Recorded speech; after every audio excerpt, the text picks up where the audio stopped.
बीडमधील शिक्षक धनंजय नागरगोजे या आश्रमशाळेतील शिक्षकाने गळफास घेऊन आत्महत्या केली होती। गेली 18 वर्ष कसल्याही प्रकारचं वेतन न मिळाल्याने व्यथित होऊन जीवन संपवलं होतं। श्रावणी बाळा, तू बापूला माफ कर, मी माफीच्या लायक नाही, अशी पोस्ट त्यांनी केली होती। त्यांची ती पोस्ट वाचून अनेकांच्या डोळ्यात पाणीही आलं होतं। त्याच धनंजय नागरगोजेंना न्याय मिळावा यासाठी गेल्या 5 दिवसांपासून त्यांचे सहकारी शिक्षक बीड येथे आमरण उपोषण करत आहेत। आम्ही धनंजय नागरगोजे यांनी या आमच्या आश्रमशाळेच्या अनुदान न मिळण्यामुळं 18 वर्ष काम करून देखील अनुदान मिळालं नाही, म्हणून त्यांनी आपलं जीवन संपवलं आणि तरी देखील आमचं या प्रशासनानं आमच्याकडे लक्ष दिलेलं नाही। म्हणून आम्ही गेल्या 5 दिवसापासून आमरण उपोषण करत आहोत, तरी देखील आमच्याकडे प्रशासन कुठल्याही प्रकारचं लक्ष देत नाही। आणि म्हणून आम्ही आमच्या सर्व ज्या मागण्या आहेत की धनंजय नागरगोजे सरांना 50 लाख रुपयाची मदत, त्यांच्या घरच्यांना सेवेमध्ये घ्यावं आणि आमच्या ज्या आश्रमशाळा आहेत त्यांना VJNTच्या धर्तीवर 100% अनुदान द्यावं, एवढ्या मागण्यासाठी आम्ही या ठिकाणी बसलेलो आहोत। तरी माझी मुलगी 8 दिवस दवाखान्यामध्ये होती आणि मी सुट्टी झाल्यानंतर इकडं आले, तिला उलटी आणि संडास लागली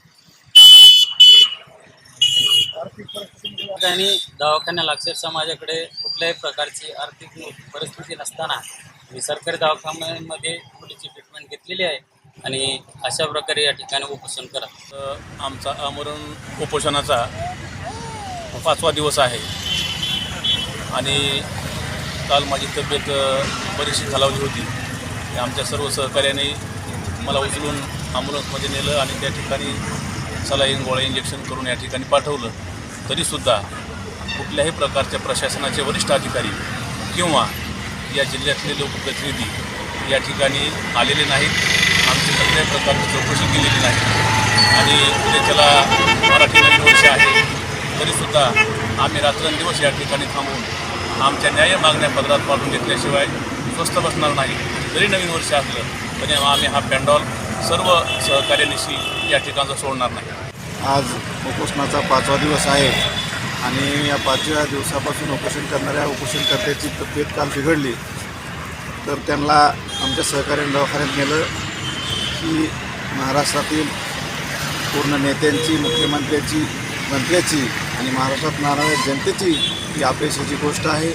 फार वाईट दिवस काढून या ठिकाणी हे कर्मचारी या ठिकाणी उपोषण रात्रंदिवस या ठिकाणी बसलेले आहेत। जर समजा ज्या कर्मचाऱ्याने आमची आत्महत्या केली त्याचे वडील येऊन उपोषण करतात, ही फार दुर्दैवी गोष्ट आहे महाराष्ट्रासाठी। आणि या ठिकाणी जे नेते आहेत किंवा राजकीय पदाधिकारी आहेत हे साधी भेट द्यायला सुद्धा येत नाही, म्हणजे पूर्ण या ठिकाणी दुर्लक्ष केलेलं आहे। आणि फार म्हणजे कसं एकदम वेगवेगळे व्यवसाय करून या ठिकाणी लोक जगतात, याचा जरा शासनानं कुठेतरी गांभीर्याने विचार केला पाहिजे आणि आमच्यावरची उपोषणाची वेळ संपवली पाहिजे। अहो, कुणी रिक्षा चालवते, कुणी बाजीचा गाडा चालवते, कुणी नाईटला दारूच्या दुकानावर कामं करतात बेरबारवर, ही फार वाईट गोष्ट आहे। तरी माझी मुख्यमंत्र्याला आदरणीय देवेंद्र फडणवीस साहेबांना विनंती आहे की आमचा हा जो आमच्यावर चाललेला हा जो अन्याय आहे, हा अन्याय कुठेतरी थांबवून आम्हाला न्याय द्यावा आणि आमच्या मागण्या मान्य कराव्या। आम्ही गेले 5 दिवसांपासून या ठिकाणी उपोषणाला बसलेलो आहोत, मात्र प्रशासनाचा एकही अधिकारी किंवा कर्मचारी आंदोलनाला भेट देण्यासाठी आलेला नाहीये। आमची मागणी ही आम्हाला लवकरात लवकर न्याय द्यावा अशी मागणी या शिक्षकांनी केली आहे। धनंजय नागरगोजे यांच्या आत्महत्येनंतर महाराष्ट्रभरातून हळहळ व्यक्त करण्यात आली होती, मात्र त्यानंतरही शिक्षकांची ही ससेउलफट सुरू असल्याने या प्रकरणाची चर्चा होते। याविषयी तुमचं मत कमेंट बॉक्समध्ये सांगा। लोकमतचं यूट्यूब चॅनल सबस्क्राईब केलं नसेल तर आठवणीने सबस्क्राईब करा।